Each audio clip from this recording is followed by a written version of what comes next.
start of any good dish is a smoky red chili.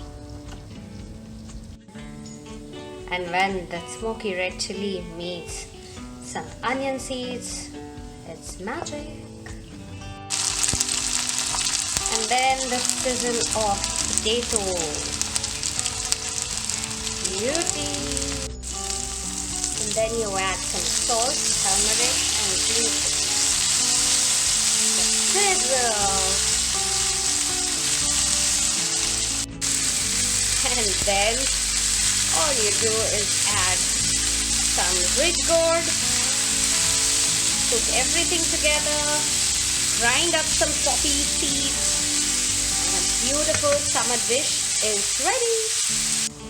The poppy seeds are ground to a paste and then added, and now it's time to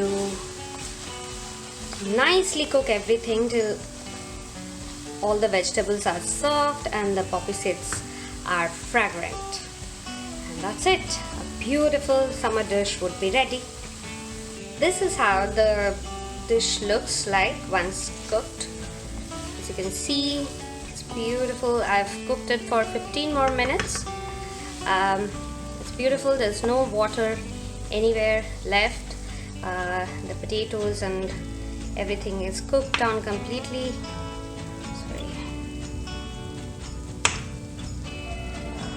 It is, I'm just not able to show it to you properly, and that's it. This is how you make Jhinge Posto. Now optional is one step. You can add a little more oil, mustard oil on top, but that's completely optional, but the flavor is out of the world. Alright, see you again.